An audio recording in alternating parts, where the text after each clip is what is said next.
Y así conversábamos con el doctor Najem Reyes, RPP de Firemasters. Estuviste conversando en la primera parte con Santi.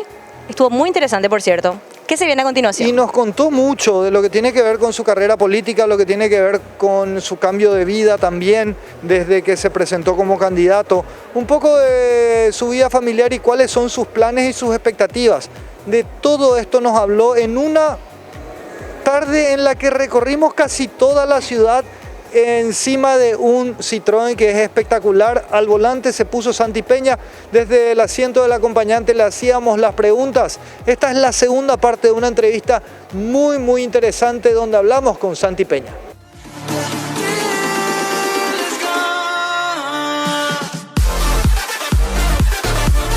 Ahora, hay otro problema que también hoy vemos, en base a esa información que es pública y disponible, las desigualdades que hay dentro de la economía paraguaya. Y también vemos la desigualdad que hay en el sector laboral entre aquellos que trabajan en el sector público y que trabajan en el sector privado. Hay un problema de desigualdad tremendo.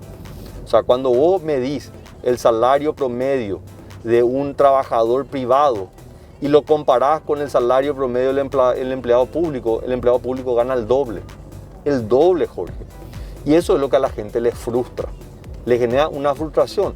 El problema es que vos mirás, qué bárbaro, el ministro que gana 22 millones o el viceministro que gana 18 millones, el problema no está ahí. El problema está, el chofer en el sector público gana 4 millones o 5 millones de guaraníes y el chofer en el sector privado gana con suerte el sueldo mínimo. Entonces ahí es donde están las desigualdades. De vuelta, no hay ningún secreto en esto, se soluciona.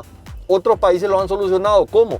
Con reforma del servicio civil que pueda tener claros los mecanismos de entrada a la administración pública, de permanencia, y si no cumplís tu trabajo, la salida. A mí me tocó entrar en los comienzos de los 2000 al Banco Central, una entidad que también en el pasado tenía una historia de nepotismo, de influencias políticas. Y en un momento, ¿verdad?, que fue allá a mediados de los 2000, se dijo, señores, no podemos más trabajar así.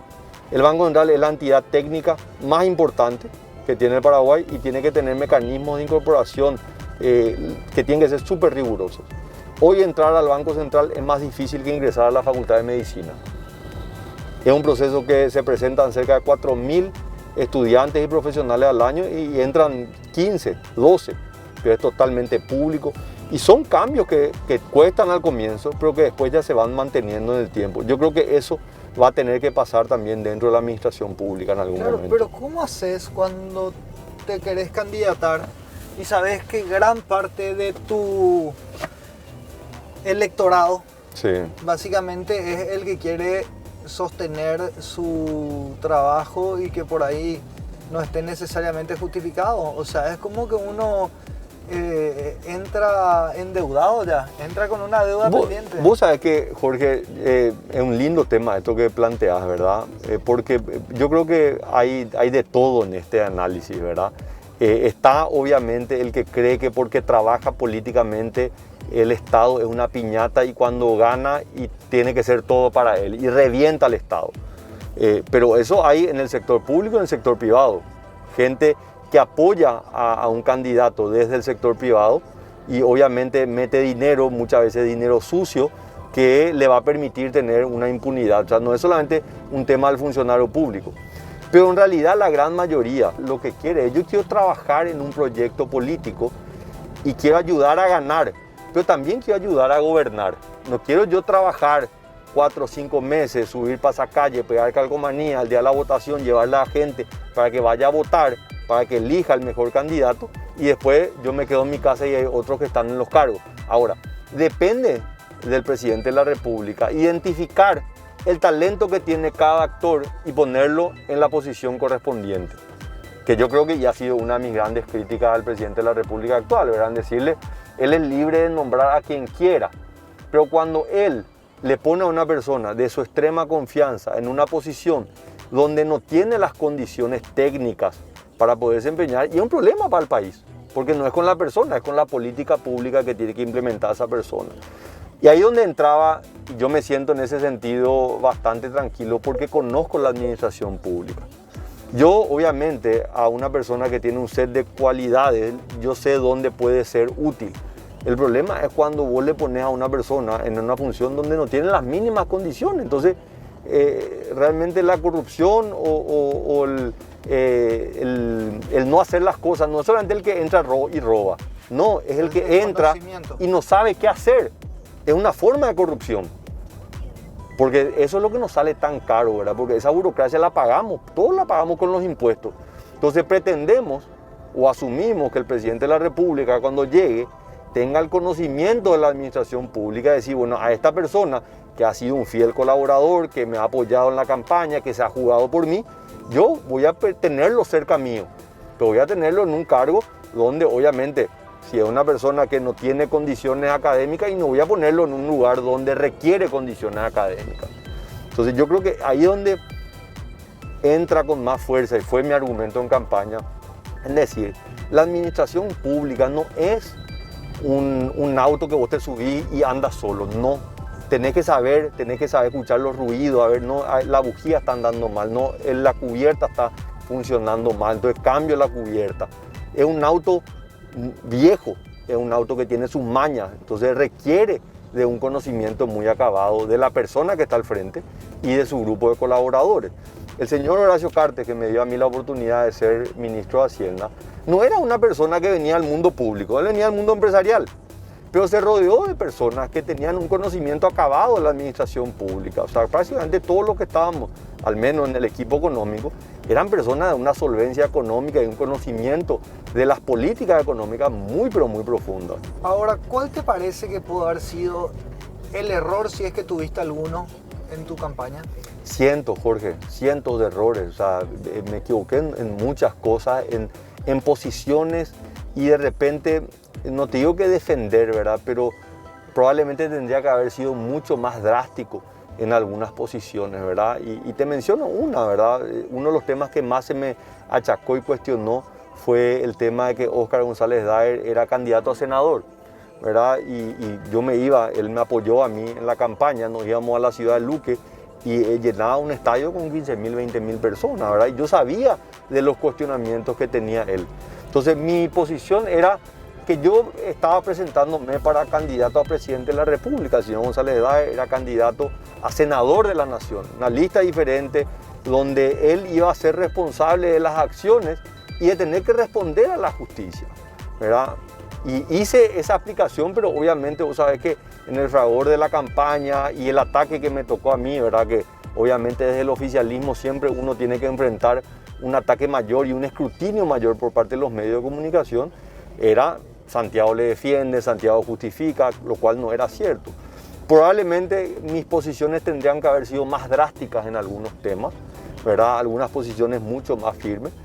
Pero al final del día, hoy yo te digo que pasaron casi 3 años de las elecciones y mi crecimiento ha sido tremendo en mirar también al país desde una óptica que yo reconozco que no la miraba, ¿verdad? Yo conocía y conozco muchísimo desde la mirada del sector público. De las políticas públicas te diría que me siento tremendamente cómodo, pero me faltaba un poco esa mirada que te digo, es lo que vos también mencionabas, ¿verdad? Estar en contacto, de escuchar al productor agrícola, al ganadero, al microempresario, el ver un poco también las adversidades que tiene que llevar adelante el emprendedor y la pyme del otro lado del mostrador. Yo miraba siempre de un lado del mostrador. Claro, ¿no te parece que ahora ya estás como más asentado y que en ese momento tomar una posición así, que puede ser drástica, es como más difícil cuando uno está recién ingresando a una Totalmente. arena en la que no...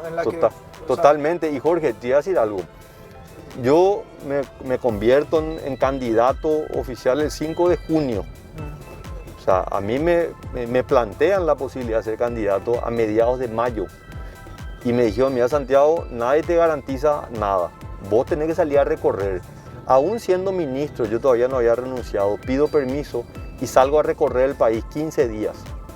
Para tratar un poco, ¿tiene sentido esta candidatura? No tiene sentido. Yo era consciente de toda la adversidad y la resistencia que iba a tener. Pero salí, me animé, o sea, no rehusé al desafío.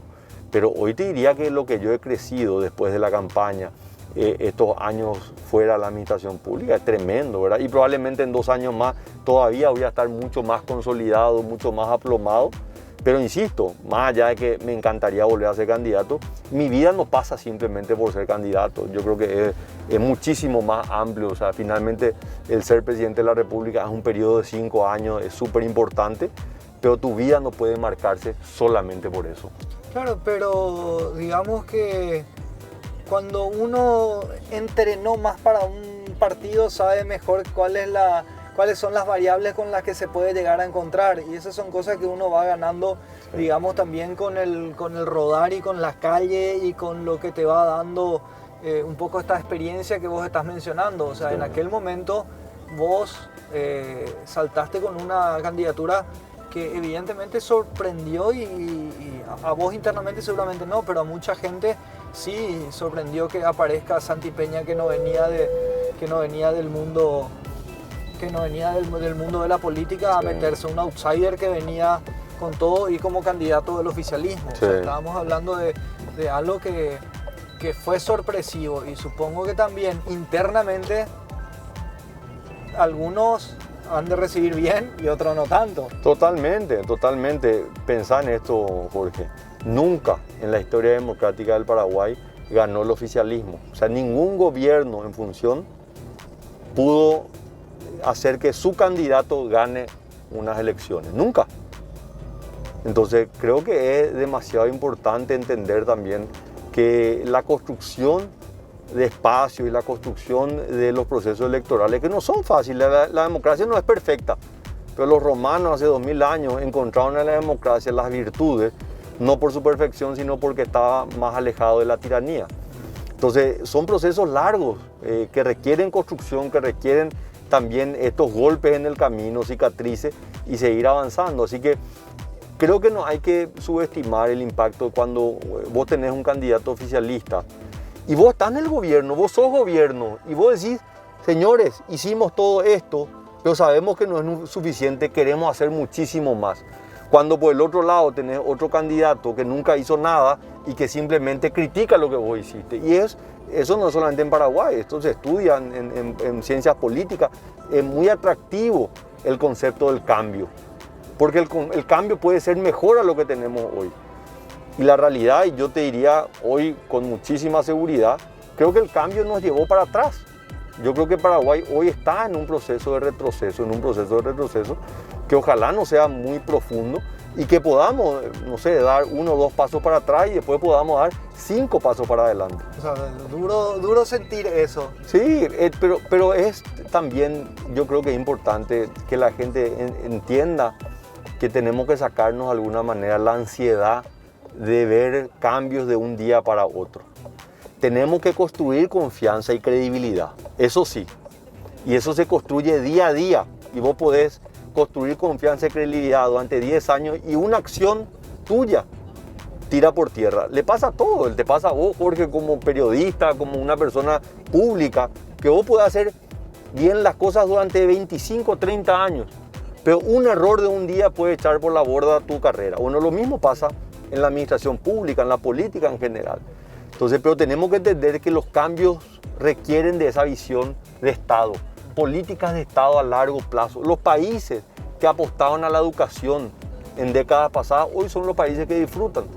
Pero un esfuerzo, y ahí es donde tiene que entrar la habilidad del que pide el voto, de poder entusiasmar al electorado y decirle, ¿sabe qué? Yo no te puedo prometer que vamos a solucionar en 5 años todos los problemas, pero vamos a trabajar juntos en este camino, y cuando yo me vaya, vos tenés que controlar que el que venga después lo siga manteniendo. Tú sabes que hay una cuestión cultural que yo siempre digo que es medio en chiste, medio en serio, pero lastimosamente estamos tan acostumbrados a que, y es algo que nos sucede, que actuamos en el país como actuamos en el baño público. Nos tiramos la cadena y que se arregle el que viene después. ¿Sí? Dejamos la cagada y que se arregle el que viene después. Y es como que entrás, vos usás, haces lo que querés y después dejás. Pero no seamos tan duros con los paraguayos, ¿verdad? Porque muchas de estas características son realmente características de las sociedades que están todavía un poco más atrasadas. No tengamos miedo en decir que Paraguay es una sociedad muy atrasada. no solamente en términos de educación y económicamente, culturalmente también estamos muy atrasados. Y esto tiene sus raíces de cientos de años. La guerra de la Triple Alianza tuvo un impacto tremendo, un tema que yo hablo mucho en las charlas cuando hablo con estudiantes, decirles, nosotros nos fuimos al colegio y estudiamos la guerra de la Triple Alianza. Y todos nos contaron que lo que más perdió Paraguay fue territorio, 60% del territorio. Hay otros que dicen, no, realmente el mayor impacto fue el problema de la población, 90% de los hombres fallecieron. Lo que poca gente habla, Jorge, es que a comienzos de 1900 se dio el mayor flujo migratorio en la historia de la humanidad. Cientos de miles de europeos emigraron de Europa hacia América Latina, escapando de monarquías que eran realmente tiranos, de guerras tremendas y de problemas de hambruna. No había que comer en esa época en Europa. Y vinieron a América Latina. Y fue esa generación y ese flujo migratorio que convirtió a Argentina en la sexta economía más importante del mundo. Fue esa generación que marcó de alguna manera la cultura, la política, la economía de muchos de los países de Sudamérica. Paraguay era una tumba a cielo abierto. O sea, ya de por sí era más complicado porque era un país sin litoral marítimo, pero también era la cuestión de venir a un país que había sido destrozado por la guerra. Entonces yo creo que no subestimemos nuestro proceso de desarrollo, entendámoslo. Entonces en algunas cosas Paraguay sigue siendo una sociedad con características de cazadores-recolectores. Miramos muy el corto plazo, ¿verdad? Comunidades H, comunidades guaraníes tienen esas características. Bueno, nuestra sociedad tiene todavía muchas de esas características. Entonces creo que nosotros tenemos que todavía entendernos a nosotros mismos, ¿verdad? Creo que muy poca gente leyó a Helio Vera o a Saro Vera, ¿verdad? Un cura jesuita que cuando se ordenó como cura se fue a la parroquia y dijo, bueno, tengo que hablarle a mi gente. Y al poco tiempo se dio cuenta, digo, esta gente no me entiende a mí. Entonces primero tengo que entenderle yo a ellos para que después ellos me puedan entender a mí. Y se pasó 40 años estudiándole a los paraguayos y describiendo las facetas del paraguayo con respecto al tiempo, ¿verdad? Tenemos un serio problema de puntualidad. Bueno, hay una explicación sociológica sobre eso. Entonces, para mí es apasionante eso, porque en realidad creo que en la medida que nosotros como sociedad nos conozcamos y veamos nuestras fortalezas y nuestras debilidades, justamente vamos a poder avanzar sobre eso. Bueno, Santi, y para ir despidiéndote también y cerrando esta charla, agradeciéndote mucho que hayas podido compartir con nosotros. Desde BASA supongo yo que también tendrán una planificación en lo que queda del año con ciertas particularidades, con ciertas formas nuevas de entender el negocio y de entender que también es una situación compleja, pero que tenemos que salir todos juntos.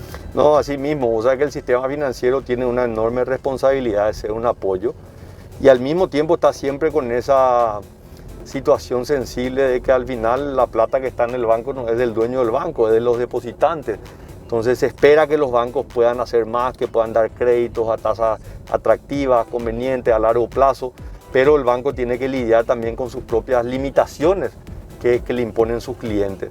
Entonces yo te puedo decir que de nuestro lado, del lado de Banco BASA, ha sido realmente una experiencia interesante. Hemos entrado en segmentos donde el banco no estaba, por ejemplo el tema de pymes. Somos uno de los bancos que más ha desembolsado este crédito del FOGAPI. Entramos realmente con una posición muy agresiva de ayudarle a nuestros clientes, no solamente a refinanciar sus deudas, sino a darle más crédito. Y bueno, creo que los números, que son números públicos, muestran, ¿verdad?